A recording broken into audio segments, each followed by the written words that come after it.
Welcome to Feeling Asian, a podcast where two Asians talk about their feelings. I'm Youngmi Mayer. And I'm Brian Park.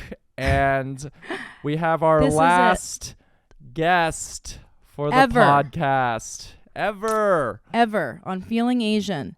And we wanted to end with a bang. We wanted to end with who I'm sure is going to be a listener favorite. From the Top five. inception I'm of gonna this say top five. podcast, Yeah. we finally listened to the DMs.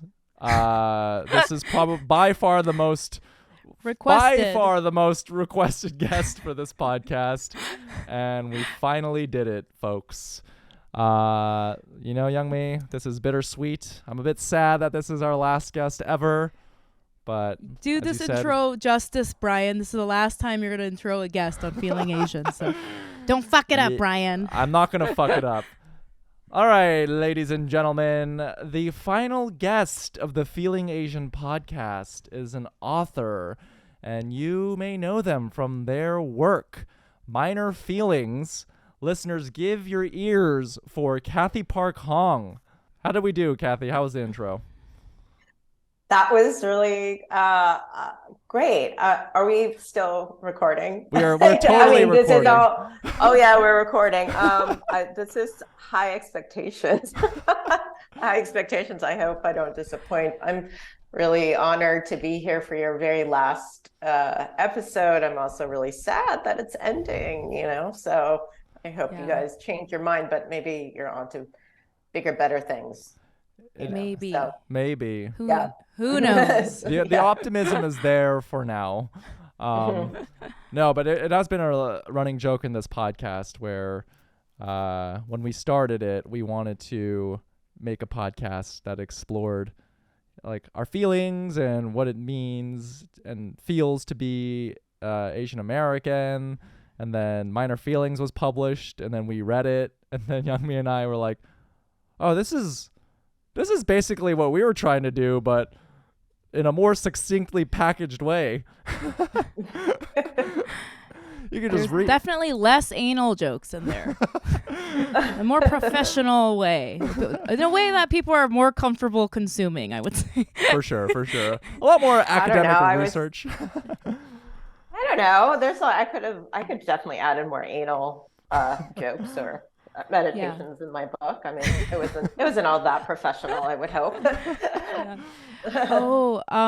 So I wanted to talk. I have so many like funny to me little tidbits about your book, because I had this running gag for a while. It wasn't a gag, it was just me being a weirdo. I would like, if anyone ever said that they read a book, I'd just be like, yes. But I had never read any of those books except for Minor Feelings. So I was always like, people would be like, oh yeah, did you read this? I'd be like, yep. I wouldn't say yes. I would just be like, not really acknowledge if I had or not. I'd be like, yeah, exactly. But then I was like, Minor Feelings is the one that I read, and so when people would talk about it, I could actually have a real conversation when they brought it up. They're like, yeah, that book is overrated. Come on. Wow. No, it was great. I'm just kidding. I think we need as many channels as we can to talk about Asian feelings, right? I mean, the more the better, right? We're such complicated people, you can't just have one source. You have to have like infinite sources. Yes. More Asian voices, more Asian feelings. Yeah. I'm just still processing the fact that I've brought up many books on this podcast and now realizing that Youngmi didn't read any of them except for Minor Feelings. Hey, I've read Minor Feelings. I read Pachinko, of course. I've read all the Asian ones. I read Ling Ma's books. I love Ling Ma. I love Ling Ma too. Right? And yes, and I respect Min Jin Lee. Yes. Min Jin Lee. Yes, and Alexander Chi, of course, I've read all his work. Yes. He is good people. Mary H.K. Choi, all the authors we've had on the show. So basically only Korean ones, except for Ling Ma. Yeah. Let's stop while we're ahead before we start encroaching on haters. Every author we've had, I've read their books. We love them all. Dear friends of the pod. Well, Cathy, needless to say, we're very excited to have you on the podcast. And before we dive into our discussion, we like to ask each other how we're feeling. So, Youngmi, how are you feeling?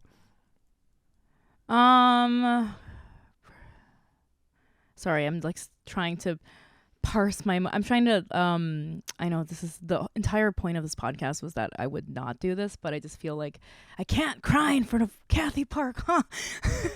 But like I just had like a really rough day because I had like therapy, and it was just like I feel, you know, like every once in a while you like do therapy and then you hit one of the like the big moments in your life that you fucking have to process. The breakthroughs, as they like to call it. Yeah, yes. Yeah. And my therapist actually brought it up a few weeks ago. She was like, you know, I think we have to talk about this. I know you don't want to, but whenever you're ready. And I was like, today is the day. And then now I feel horrible. I like cried and I just feel really sad. Oh, I'm and sorry. I think that, I don't know. It's okay. It's fine. I think I feel like my brain feels very foggy because I feel like usually when I have to process something very emotional, it's like I get very foggy. And I think something about just introducing the final guest made me really upset. Like, you know, like we've been talking for a few weeks about how it's like sad, you know, it's getting sad now that we're nearing the end. But I think just like that whole little intro made me really sad. But obviously I'm very happy to have, you know, and very inspired to have such a great guest on the podcast. I'm like really honored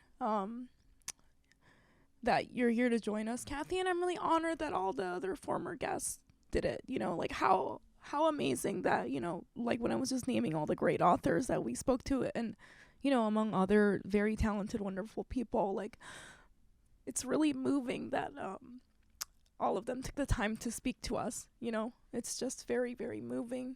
And you know, Brian and I always talk about how we feel like we're not good enough, and it's just like it's always like surprising to us when people say they're gonna do the podcast. It always comes as a shock. I'm always like, what? You know? And I just feel like so thankful, I think. But yeah, something about that introduction really stirred up a lot of emotion in me. But oh, yeah.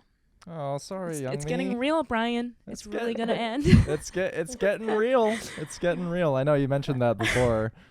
Like, Yeah. I think each week, as we encroach the end, more and more of it's getting absorbed into my body. The acceptance that this is the end times. We're finally coming to the conclusion of this chapter in our lives.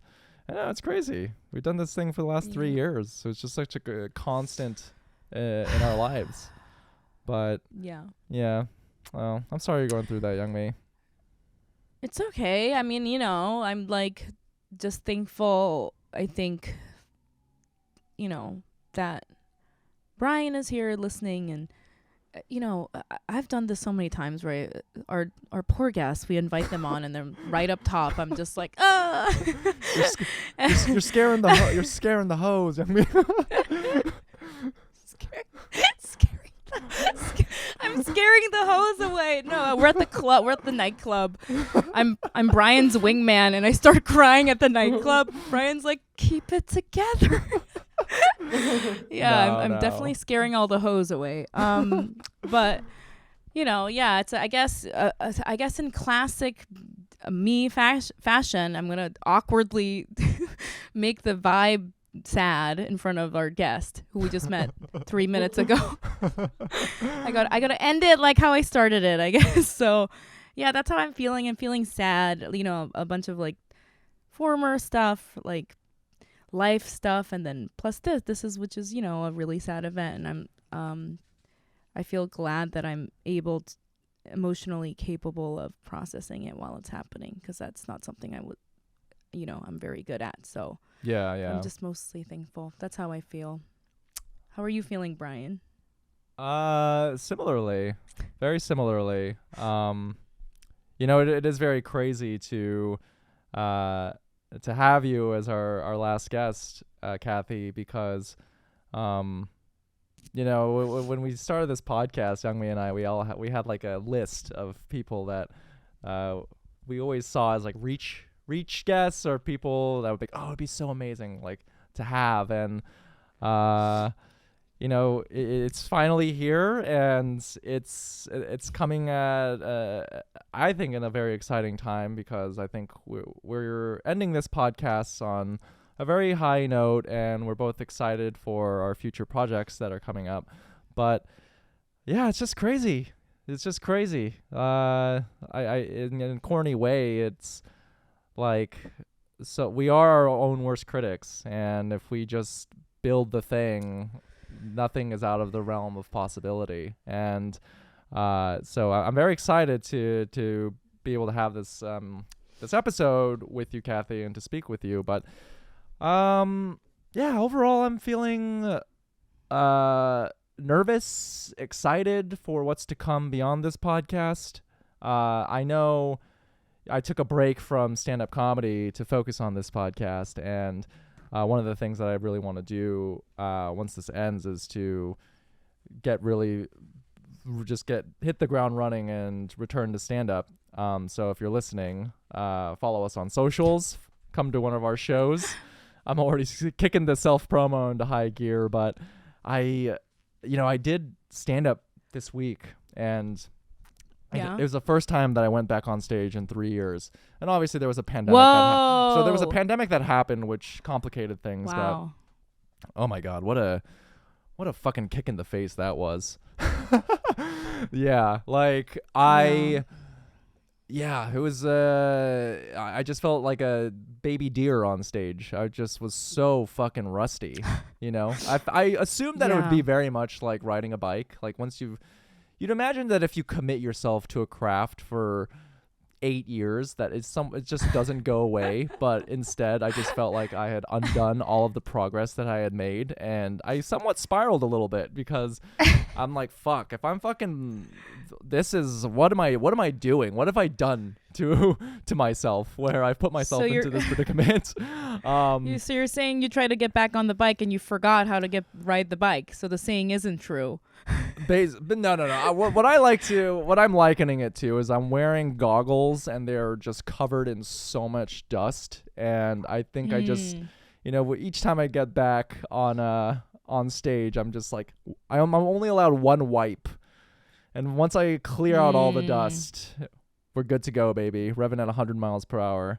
But there yeah, you go, Brian. You're like doing your old thing of saying a metaphor that no one's ever heard before that you just sort of invented. Yeah, you're like, when you have dusty goggles and you have baby wipes, and we're like, yep, back at it.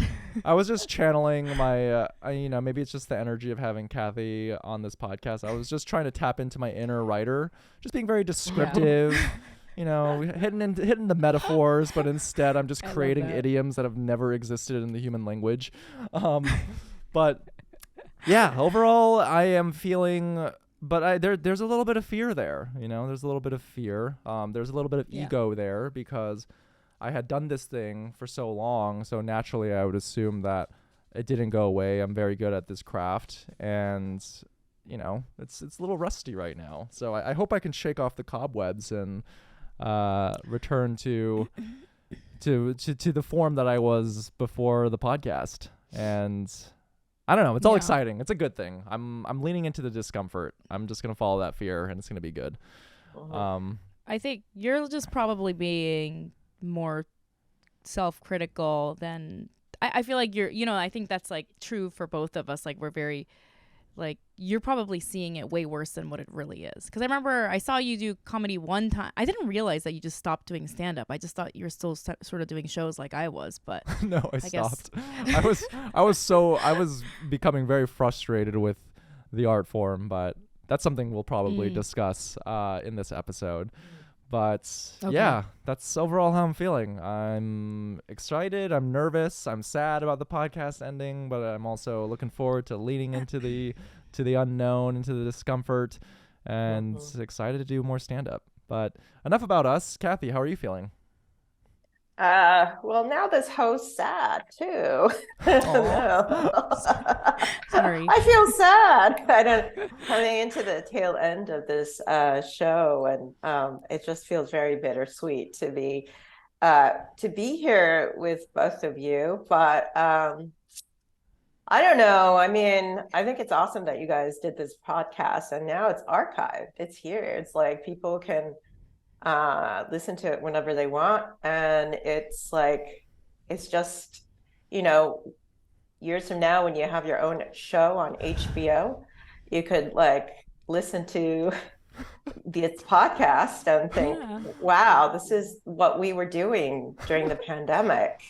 Well, Thank God no, actually the pandemic, which could either go either, it's like, thank God that's over, or when will it end, but anyway, so that's really, I don't know, I think you guys had like a great thing going on here, but I'm sad too, but also nervous for very different reasons than you, Brian. And I also think that, stand up is like, I don't know if it's like riding a bike, but it's definitely like exercising, right? You haven't been to the gym in years, and then you go back and you just feel like you're going to die after being on the treadmill for 20 minutes, I mean, I just joined this gym that's just across the street from me called Orange Theory, which is kicking my butt.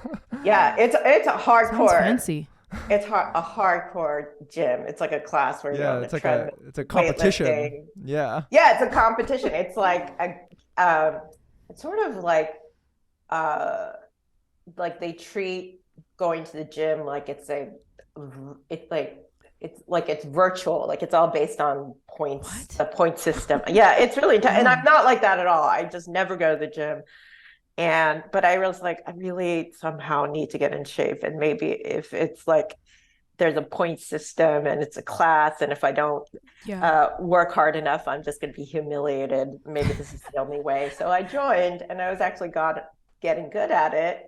And then I got COVID. Oh, no.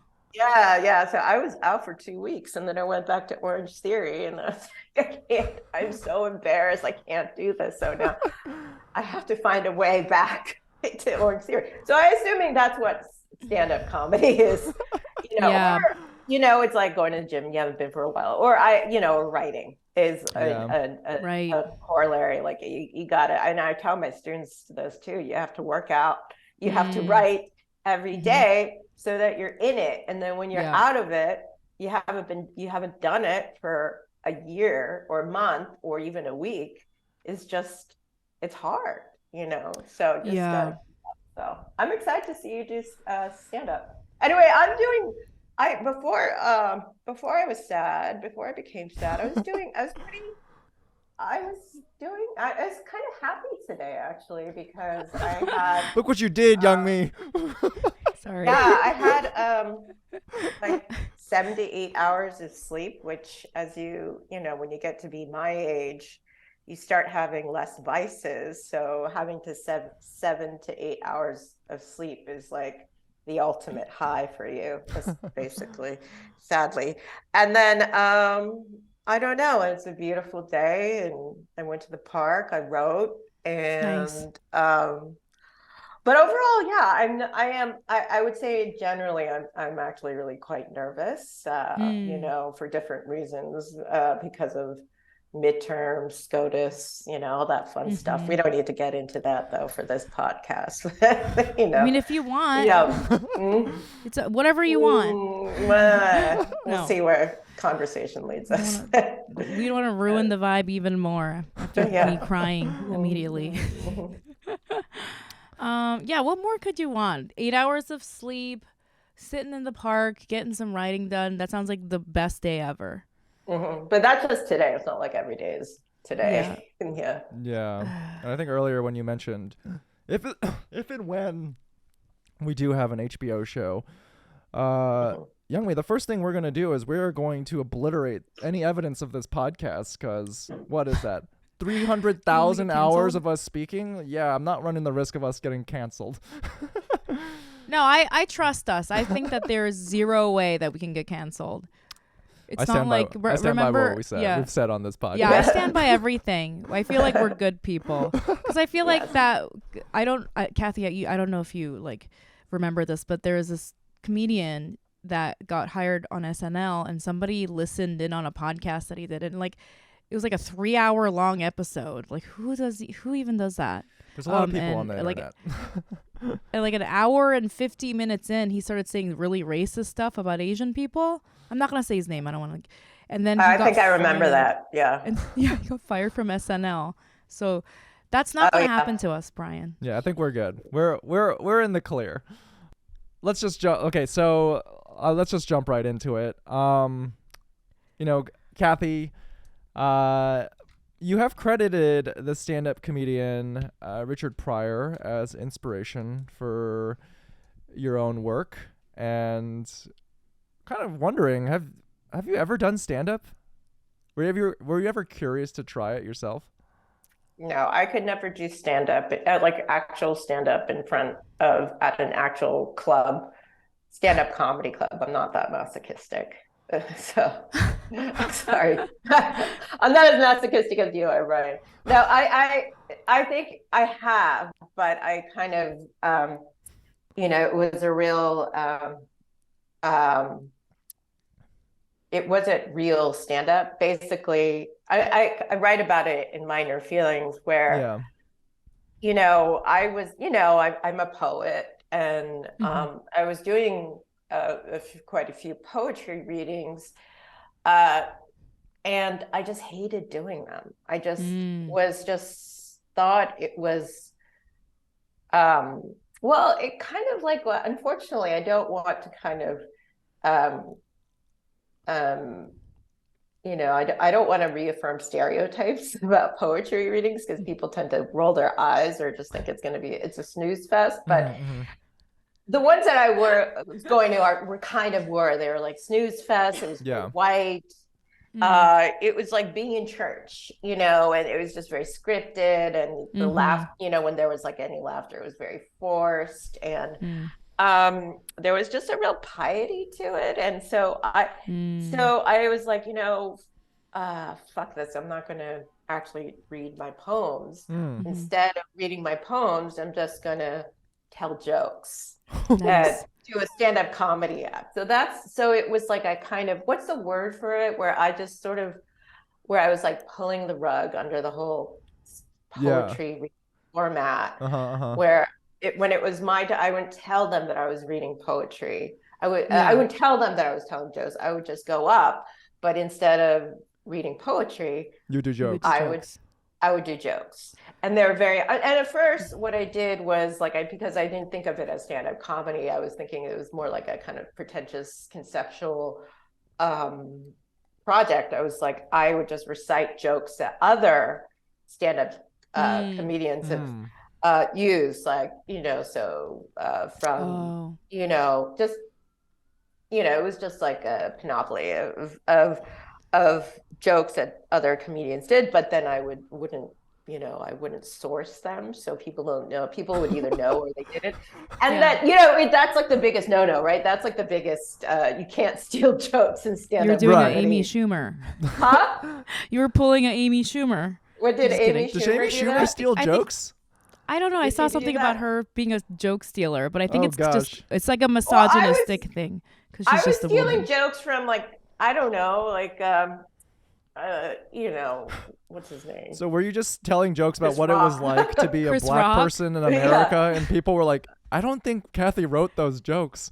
Yeah, no. And then I started inserting my own jokes. Oh, okay. Oh, wow. Writing my own jokes and using my own life, from my own life, and that I would be otherwise really embarrassed to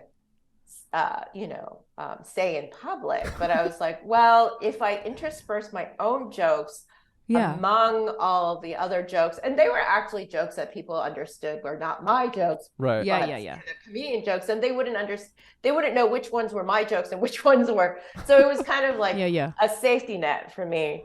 And then eventually, I mean, it was like, using other people's jokes were kind of like a training wheel.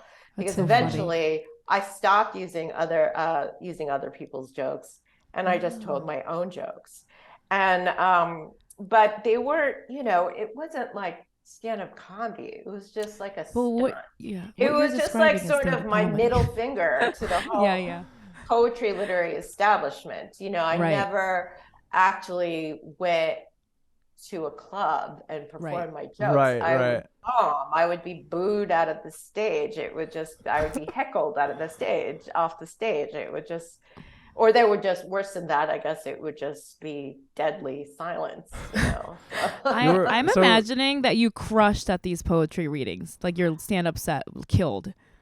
I think it depended. I mean, I only did a handful and make it seem as if I did it for years, but I think there were a couple of them, and when they were at bars, there were at first people were very, very uncomfortable, and they would just sort of look at each other, give like weird. each other side eyes, like what is going on here? Yeah. And then they would kind of chuckle, and then they would get into it, and they would laugh. And there was one where I was actually doing a presentation on comedy, where everyone thought I was hilarious, you know. But these are like my friends, you know. They laugh. Yeah. You know, they laughed, they like gave me a standing ovation. I was like, oh, maybe I could be a stand-up comedian. And then I did it at some other, I don't know, some other event where it was mostly like college students, and it was just really painful. Crickets. It was just crickets, and these students were looking at me like, who the hell are you? This is really lame and painful. I need to get out of here as fast as possible. Brian. And so after that, I was like, okay, rumor has it the you're end of still your recovering from career. that day. Yeah, you bombed so bad you never got back on. Brian, Yeah. this is so funny because I feel like Brian and I are like, you're literally just describing our lives. Like you do one show at a bar and it kills, and you're like, I'm the next Chris Rock, and then the next time you do it, crickets. But I am thinking like conceptually, the inversion of what you did, Cathy, would just be Youngmi. It would just be for us to do poetry at a comedy show, which is essentially what alt comedy is at this point in 2022. Yeah. And then you say that you're a bi girl, but you have a boyfriend. I'm just kidding. That's a joke. I'm gonna start reading Cathy Park Hong poems at open mics. It's gonna. Oh, please do. I'm going to. Please do. Read from Dance Dance Revolution. Yes. That's in a Creole voice. That should be interesting. Oh no, will I get canceled? I guess there's Asian people with. Of course, Creole. you wouldn't get no, canceled. no. It's not like Black Creole. It's not like Caribbean or Creole. It's like Creole is, you know, just basically what Creole is like what it means is just it's like a amalgam or a combination of different languages, right? So it was like so the language that I use for Dance Dance Revolution is like there's some Korean and, you know, Middle English. It's, you know, it's not. I'm not trying to speak in African American vernacular. Oh, sorry. I'm going to be very honest with you, Cathy. I did not read that book. I did not read that one. This is me coming to terms with me being a liar for all these years. See, I'm sorry. Yeah. Well, I'm disappointed. I'll read it after this. I promise. Yeah. But you know, in Minor Feelings, you do talk about like in what you have an essay talking about Richard Pryor and how you sort of wanted to capture the sort of rawness that he implemented about speaking about his experiences as a black man in America and infuse that sort of irreverence into your own writing. And I guess you know, my next question is like, what's it like to write the quote unquote like the Bible for Asian American feelings? Like at any point when you were writing these essays, did you feel that were you acutely aware like, oh, this is good, like this is gonna be a banger, like I have something big on my hands? Would I be seen as like an egotistical monster if I said yes? No, not at all. No, not at all. No, I did. No, but look, I think that, you know, all writers, I didn't think that, no, actually. But I think I was actually very bipolar about how the book was going to be received, which is not exceptional. I think a lot of writers feel this way. Whether you're a poet or, you know, a mystery writer or whatever, I think you're going to either think one day you're going to think, my book is going to be a New York Times bestseller, and it's going to be on the bestseller for years and years, and it's going to blow everyone's mind. Or the next day you're going to think, everyone hates me, no one loves me, no one's going to read this book, I'm a horrible person, I should just die. It's just like it just goes back and forth and back and forth. It's never in between. It's never, some people will read it, it'll get a couple reviews, and then I'll write another book. I think there are some very healthy, sane writers who do think that way. I'm not one of them. So, I did. So while I was writing Minor Feelings, that was sort of the pendulum was swinging in one direction or the other. And mostly I was thinking, no one's going to read this. And then, and then I would get mad that no one was going to read it, before it even came out. And then the times where I would catch myself and think, oh, it's going to be a big book, everyone's going to read it, I would scold myself and think, don't even think that. How dare you think that? Because that's not going to happen. So that was the kind of dialogue that was happening in my mind, which it is me being neurotic, but I also think that it's not atypical of anyone who's actually in the creative field to have that kind of back and forth about their writing, Right. So I've been trying to reach a happy medium. So yes and no, to answer your question.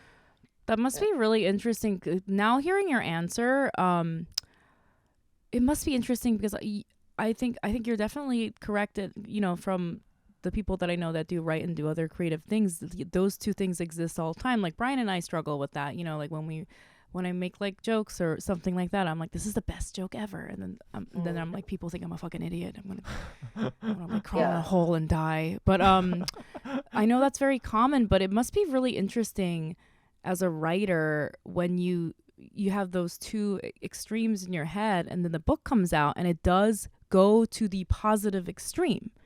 Do you know what I mean? Like, like it was like the New York Times bestseller forever, and it just like it blew up in a way that I haven't really seen a book on that topic get that big. I don't know if I'm like missing any, but like in recent memory, I've never seen it like a book like that do so well. And so it must be really, how did it feel when it came out and it did meet those like super high like I guess expectations that you kind of were seeing in your head? It wasn't meteoric, it was actually, it wasn't like the book came out and suddenly, and I was on the Today Show and like, it was like, and it immediately hit the bestseller list and, and then there was a parade for me or anything like that. It was really actually more of a gradual success. And, and it was also, you have to understand, the book came out like a week before the pandemic and the city shut down. So right. It was really quite, there was also something very disconnected about having the book out there in the world, because I wasn't actually going out and doing readings and meeting my readers or anything like that, So I often, say that it was like when the book did become really successful, it was like it was happening to my avatar rather than me. Like I was still at home, not, just making sourdough. Making banana bread. Making banana bread and listening to Fiona Apple, which is what some people were doing in 2020. But I was, but basically, it was and it was more word of mouth, which was, I was so grateful for it. It was like a lot of Asian American readers and not just Asian American readers. There are also like other BIPOC readers and white readers who were really responding strongly and were just like, buying it as gifts for their friends. And it was like, it was being circulated around through social media. And there are like all these people, there were people having book clubs around the book and everything. So it was like, I felt really happy because it was kind of like the success of the book wasn't like, it was all, even though my publishing company is amazing, it wasn't like, there are certain books where it's orchestrated by the pub because it's like they got a 7-figure deal. Right. That it was like, it's like they ensure that it's going to be the Oprah Book Club book, Right. Whereas my book, it was really just more of a kind of a grassroots effort, Right. And for a while my book wasn't even available to buy because there was like not enough copies because there was a paper shortage. I don't know if you remember that during the pandemic. So there were just like these little dips and swells, but I was really happy that, like, really actually my ultimate goal was that Minor Feelings reach the readers who needed it, and that was what was happening. I was like, I'm happy that's happening. And then actually it wasn't really until it came out in paperback that suddenly there were that it hit the New York Times bestseller list, became a finalist for the Pulitzer, and won the National Book Critics Circle. And then there was like this kind of more of this sort of more traditional mainstream success, and then the Time magazine thing came in, and and then it was like, it was weird. And there were, there'd be a few times where I'd be recognized on the street when I'd be wearing sweatpants and my hair would be like Einstein, and I'm like, Einstein's hair, but and I was like, okay, this is definitely really weird. Wow.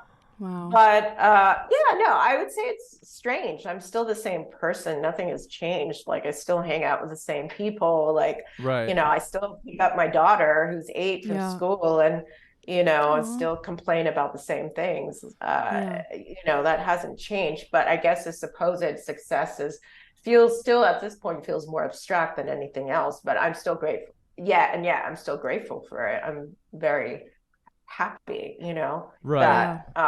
that it reached readers that need to reach. Right. Oh, I didn't know your daughter is 8 years old. I have a son that's 8 years old. That's sweet. Oh, really? Yeah. Amazing. Yeah. Wow. They're so cute now. I have a follow-up question to that, and that is, with the book being so well received, have you felt a pressure, whether it's from, mostly from media sources, like to be, I guess, an authority on Asian American issues?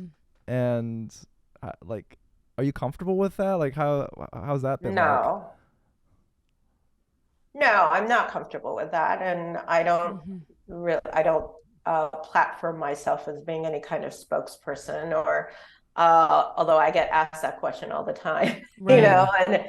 And yes, of course, when the book came out, and I think what I find really kind of annoying is how people, and I think this is for any book that has anything to do with race. People are like, oh, well, it's so tiny. It's like, that book is so relevant. Minor Feelings, I've heard this so many times, like, oh, it's so popular because it's so relevant because of anti-Asian hate and like, as if I like sort of calculated or planned the publication of the book to be in sync with the rise in anti-Asian hate. And it's just, I find it really frustrating because I'm like, this has been happening for over 100 years, and it's going to continue happening when you stop caring. So can we stop with this whole talking point about a certain book that deals with race issues being relevant or timely? But I think because of the timeliness, quote unquote timeliness of the book, people are eager, media outlets are eager, and other institutions and that are looking for speakers are eager to have these talking heads who could say something about the Atlanta murder, or or just anti-Asian hate in general, or just mental health and Asian Americans, and I get, I was a poet. I like before, I was like asked questions about like, what is a sestina? And now it's like, what do you think about the high suicide rate among Asian Right. Americans? But I'm like, I'm asked to be an expert on all these subjects that I'm not like, I don't necessarily have training for. So it's definitely been difficult. And what I often say is that I'm not, I can only speak from my own experience.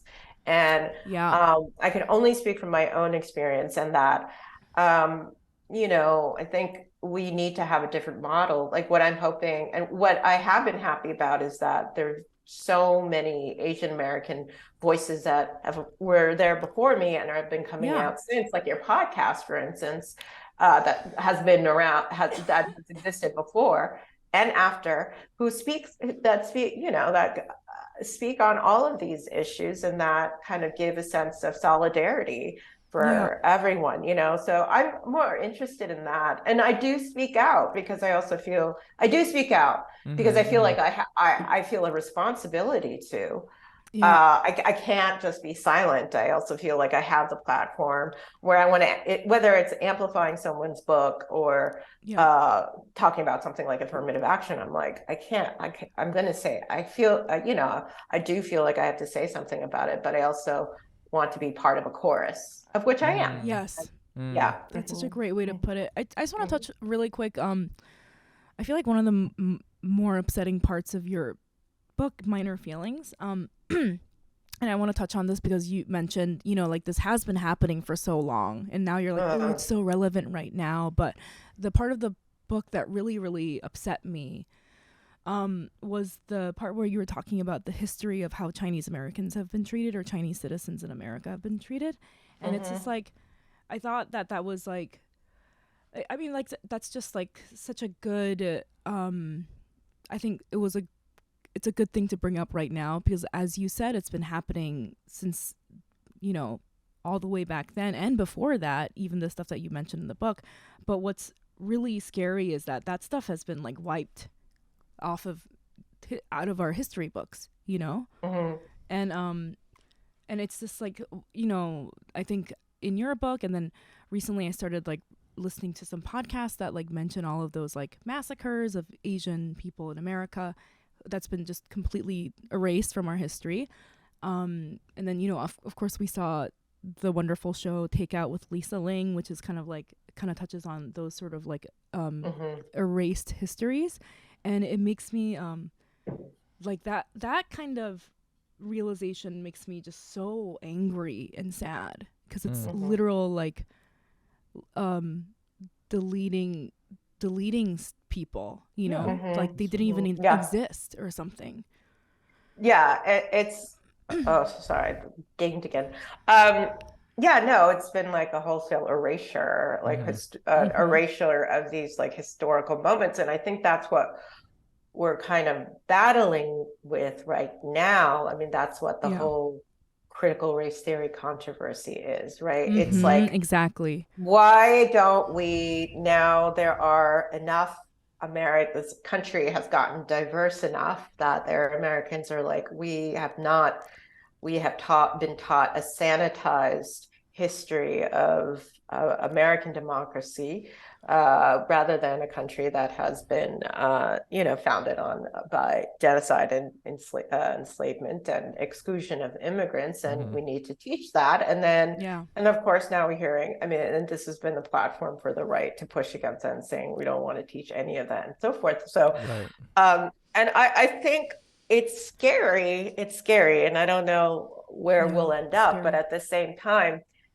I think there's a real fight. People are now at least aware of it. And I know that wasn't taught that either. I was not taught about the Chinese migrants who came in the mid 1800s and like how they built the how they built the railroad, and how they were excluded from the photo when it was with the golden spike, and then also how they were excluded from this country in 1882. Like that was never taught to me, and I didn't seek that out in college either, because I didn't actually.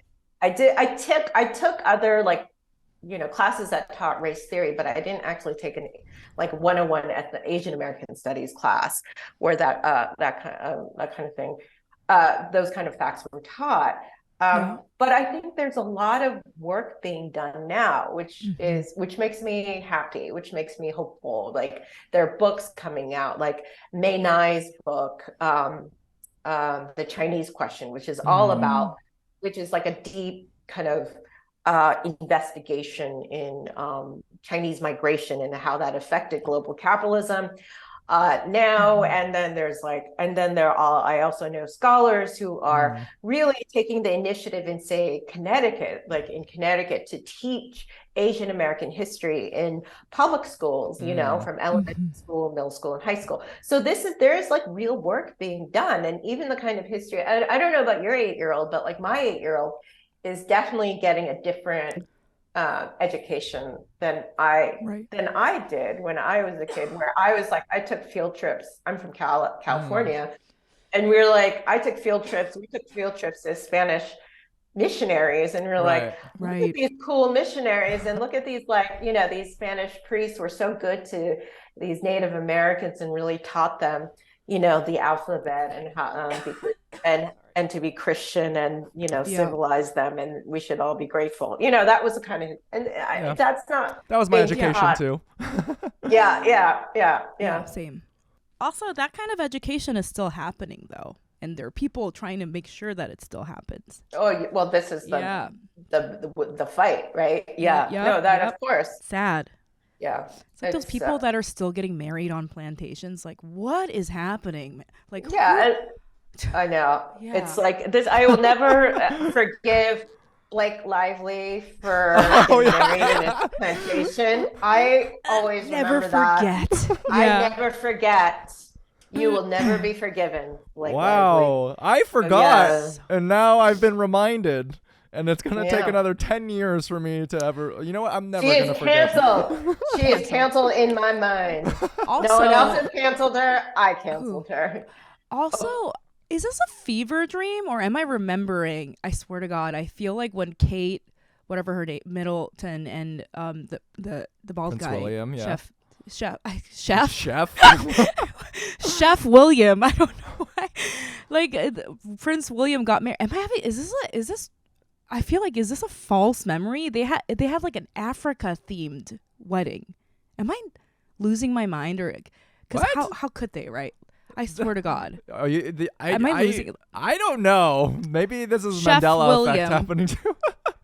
Should I? I'm gonna look it up really quick. I don't know if the royals in Buckingham Palace would vet that. That has to go through so many people to get vetted through to finally Queen Elizabeth being like, yes, let's approve the Africa themed wedding for Prince William. There's no way. Why am I?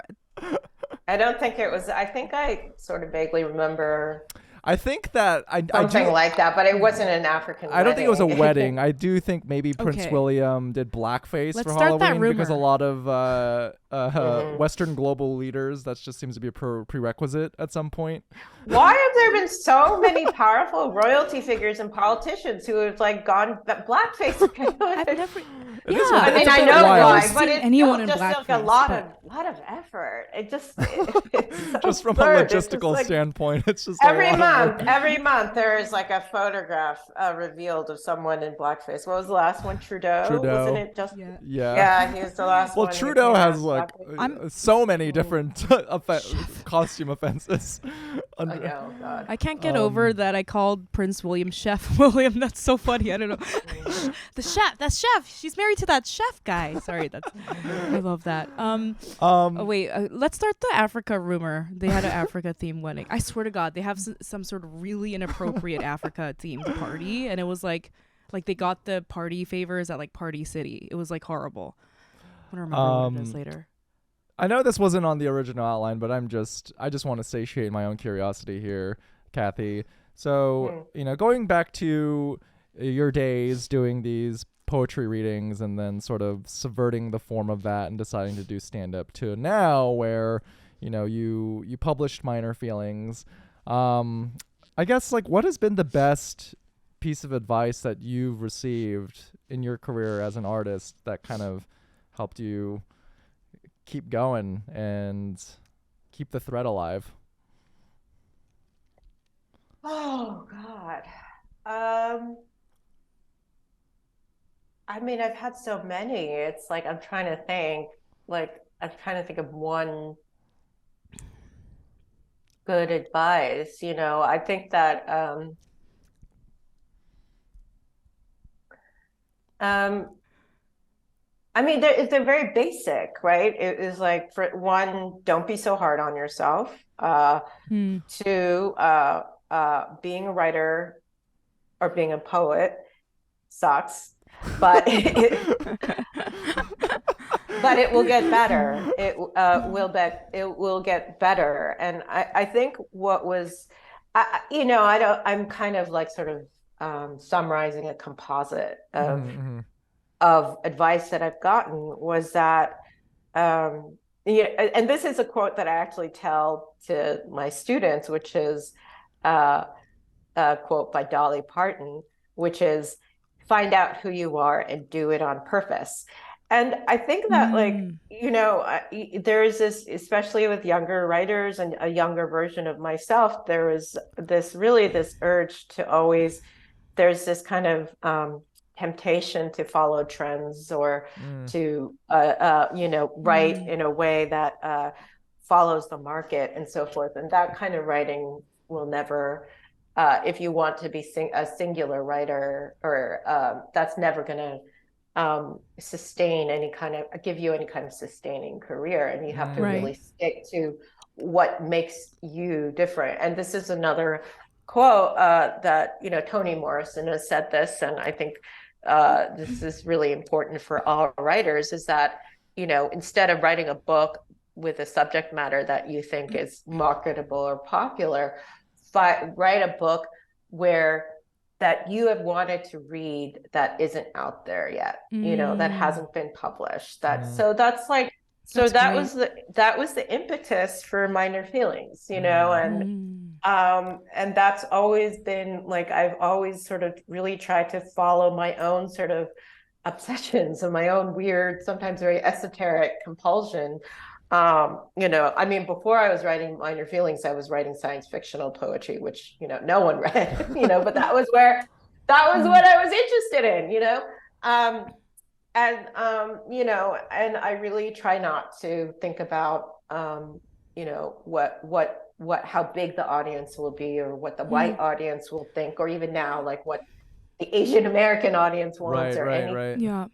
So Wow. So that was sort of my long-winded answer. I love that. No, that's great advice. So the next time I tweet something and it gets 0 likes, I'm going to think to myself, yeah, this is what Cathy Park Hong would have wanted. This one's for me and my singular voice.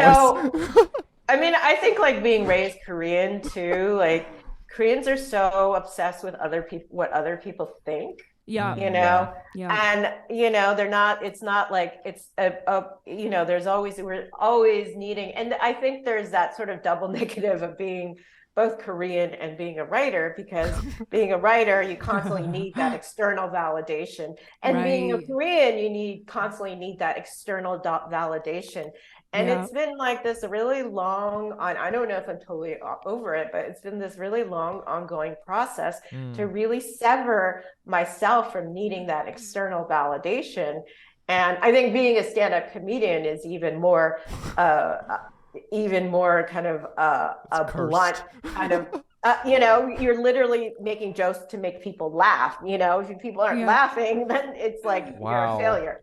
Wow. Right? Stand-up comedy is the most Korean art form.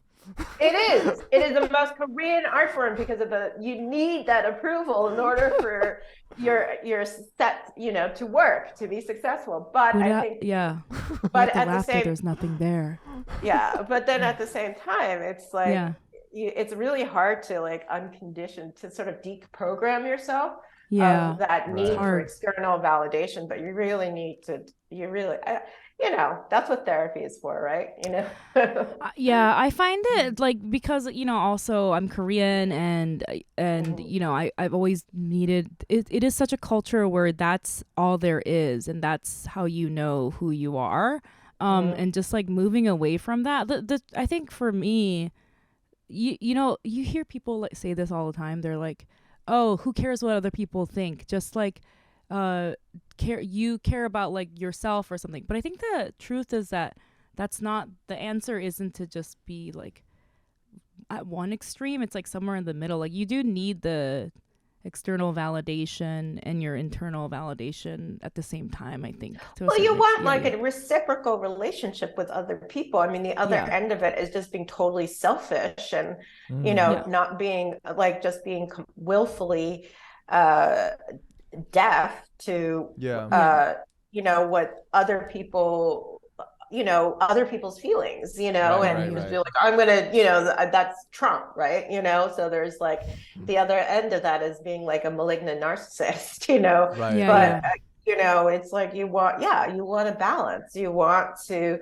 have this sort of inner confidence, but then at the same time, you also want to be open and porous and really, you know, have that exchange with other people so that you're not also hurting other people too, you know. Yeah. And I think that feels really good. Like the few fleeting moments I think that I've had this like good balance of like, this is like what I want to say and these people want to hear it. Yeah. And everyone's happy. And no one thinks I'm stupid. And then like I think that for 1 minute and then the next minute I'm like, I'm a loser. No, stop that. So you look in the mirror and say, I don't know. I'm not going to go with a motivational self-help. People are addicted to all that self-help bullshit too, I think. So that's maybe that's the other end. It's not Trump. It's like all that self-help guru stuff. But anyway. Yes. Anytime, self-help book is very true though. No, that is the highest praise though, Youngmi, I feel, is when people describe like a certain affect or a certain thing as a insert your name type of joke. Like, oh, this is like a very Youngmi joke, or this is like a very Brian joke. Like that's the thing that tickles me more than anything, because it's that like purposefulness. But unfortunately for me, it's like, okay, cool. So anything that's just about like the neuroses of millennial minutiae, great. That's sort of what I've pigeoned myself as. But yes. Wow. That is I think that's a great piece of advice that I needed to hear, and from Dolly Parton of all places. So I'm definitely gonna have to dive into. What do you mean of all places? Dolly Parton's a genius, Brian. No, she has such good quotes. Absolute legend. Awesome. Absolute legend. I'm She's just very saying smart. that it's been a while She's since smart I've enough. visited her discography, and it's now I've been reminded to do as such. But Cathy, man, this is gonna be the last time that we ask this question, Youngmi. But you know, on this podcast, we like to ask all of our guests one last question. And for the final time on the Feeling Asian podcast, Cathy, what is something that you're proud of? I'm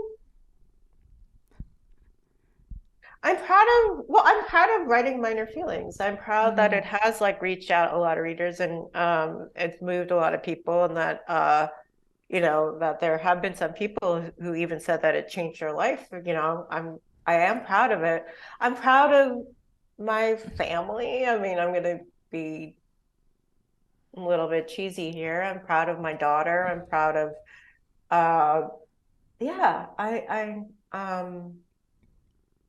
let's see. What are you proud of? What are we proud of? I'm proud that we did this podcast and we did it like the way that we wanted, even though, you know, I'm sure there was a better way to, I don't know. Who knows? I'm proud. What am I proud of? I don't know. I have to say I'm proud of my son, but I'm also proud of, I'm proud of the fact that because I noticed that he, you know, now that he's 8, he has like a sense of humor that's like very much his own, and I'm like, it's easy to see it in your child and be like, oh, he's amazing, but then I'm like, you know, I think he's funny because I raised him, and like he is influenced by my behavior, and I'm like, I'm proud that is like a personality trait that hopefully he developed because of my influence, like, because and the reason why I say it like that is because I think a lot of people say they're proud of their children, and it's like this way to like not feel like proud of themselves, if that makes sense. Like they don't want to say it, but I'm making. I don't think that way. Oh, okay. I think Great. I'm proud of my 8-year-old daughter because I think we're also raising her well. Yes. I'm yes, like, exactly. Yes. I'm like thinking, and I love what that. What would my mother do, and do the opposite? Exactly. Exactly. But exactly. I'm raising her like it was very important for my partner and me to like raise our daughter to be strong and confident and compassionate, and she's becoming that person, and it's really just glorious to see. So it's like, so you could be proud of your kid, but also be proud of yourself for raising such a kid. You're proud of yourself for raising like a really funny kid too. Like, my daughter is also funny, and she gets that my husband's like a total ham. So I think she gets that more from my husband. But also, she also has kind of like a hall monitor personality. And I'm like, I'm proud of that too. Neither of us had the hall monitor personality, but when might we're be her sign. Is she a Virgo? Sounds like a Virgo. That's so funny. She's not a Virgo. She's a Cancer. So does she comes home, she's like, Mommy, I reminded the teacher that she didn't pick up our homework. Yeah, no, she tells me what to do. She's like, oh, good. She was like, Mommy, you didn't lock the door. You need to lock the door right away. I love that. I love kids like that. I love that. Stand up for yourself. Stand up for what you believe in. Very alpha, which is great. I love it. That's amazing. Yeah. No, I'm glad that you said that because, I feel like, yes, like it's fine to say. I think it's a beautiful thing to say. I'm proud of my child because of how I parented them, And also, it's like, obviously I'm like, he's funny. That's like the most important thing. But he's also extremely kind. And he's like way like kinder, and I was like, now I'm like, wait, sometimes he's kind of mean, but he's a human being, so he has the whole range of like, he has a whole range of human behaviors, but he's like, he's like a kind-hearted person, and and he's like a friendly person, and like, his teachers are like, he's like the one kid that he'll like play with all the other kids, and he never has these like cliquey ideas, and I'm like, damn, that's based, like he doesn't. He never like, because kids, they're like, oh, I don't want to play with that kid. He's weird or whatever. Like, he doesn't do that. Yeah. And the teachers were like, that's like one thing we noticed. And I was like, that's so great. Like, that we must have done something right that he isn't, excluding other kids. And yeah, I'm happy for both of us that we're proud of ourselves for being great parents. Yeah. What about you, Brian? What are you proud of? Yeah, so... to touch on writing, I guess that's a theme of this episode. In preparation of this podcast coming to an end, I have been writing a lot, and I have been writing on the daily, and, I feel that I've put it off for a long time, whether it's because I'm self-conscious, I have low self-esteem when it comes to my writing.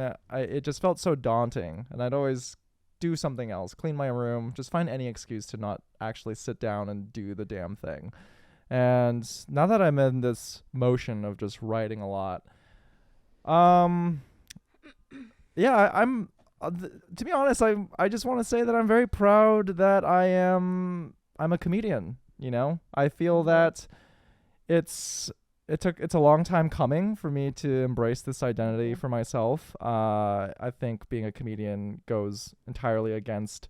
There's not a lot of external validation in my family to be had in this career choice that I've made, and I would internalize that, and it would come into conflict with how I felt about myself. But I think in line with just the work that I've been producing, all the stuff that I've been writing recently, I can stand by it, and I'm very proud to call myself a comedian. I think I'm very funny, and I feel very fortunate that I get to do this crazy thing where my my job is just to make people laugh. And that's it. Wow, Brian. And I'm proud of you for being a comedian, Brian. Just to Yay. say that, put that out there. I think we need more comedians. We need more uh, Asian American comedians. Comedians are powerful, you know. They just like Yeah. they're able to like call out those. They're powerful for calling out those in power, and it's just, you know, so many people are inspired and influenced by them, and it's like whatever. We have enough doctors and lawyers and so forth, but I think it's just I guess Wow. you need this affirmation. Like I was doing this reading, Yeah. I did this talk, and I also have to say I'm proud of being Asian. I Mm. know since the Yeah. last podcast, I'm just going to say that. I was at this conference, and it was all these Asian American artists and curators and art historians and so forth, and there was so much like Asian excellence in the room, and it was really just amazing to see. And then, but there was this young woman who came up to me, and she's like, she, occasionally I have younger people come up to me and ask me for life advice, Yeah. and and I'm like, I don't know what to say. And just Right. like, I just want a cigarette. But she was saying, she's like, I just really want to be an artist, and I don't know if I can, and and I was like, why, your parents aren't really excited about you being an artist? Is that why you have that conflict? And she's like, yes. And I didn't say anything profound. I just said, well, I just think you're not going to be happy if you don't do what you want to do. You're just not going to be happy, and you have one life. And then she just burst out crying. And Yeah. but it's like they just want like the littlest encouragement to just do what they really want to do. And it's like, why does it have to be so hard? Why does it have to Yeah. be such a challenge? Why does it have to be such an obstacle? Mm-hmm. And I mean, the world is burning. It's like, Yeah. what else are you going to do? I mean, anyway, but I think, yeah, there's a lot of Asian excellence. And I think there needs to be more like love, collective love, self-love. I think a lot of times, like even now, there's still, I don't know why, because there's a lot of, maybe because being Asian is low stakes, according to some people, but there's so much like hand wringing and anxiety about what Asian America is. And I'm like, Mm-hmm. just relax, Mm. just love, just like love yourself and love who you are and love other people. There's just a lot of great people, and you just don't stress so much about it. Don't stress about like what Asian American identity is, or what, who you're Yeah. offending by talking about Asian American, or who you're stepping on, or whatever. It's like, let's just get over that. Right. So Right. Yeah. yeah. Finally, Brian, the very last guess, it finally happened. Somebody's proud of Brian for being a comedian. And also, I want to say, Cathy just said, don't become a doctor or lawyer, become a comedian. Be a comedian. I'm gonna make my daughter Yes! become a comedian. Finally, Yeah. we have a Korean mom person figure that said You it. have to become a comedian. You can't go to medical school. I'll disown you. I'll disown you if you get into Harvard. How about that? Oh my God. Asians need to get over their obsession with Harvard, but that's another conversation entirely. Yeah. Whole different conversation.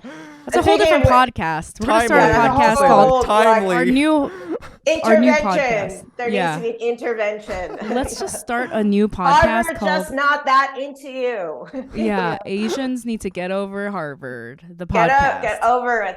I have to go. Speaking of kids, I have to feed my daughter. Okay. Well, that was the end of our We're episode. So done. great We're timing. at the end. Yeah. For our Okay. listeners, where can they find you and your work online, Cathy? Just Google my name. Perfect. Okay. Yeah. All right. CathyParkHong.com. Amazing. Order my book on Bookshop. Yeah. Thank you. Yay. All Thank right. you. Okay. Bye, All right. everyone. Bye. Bye.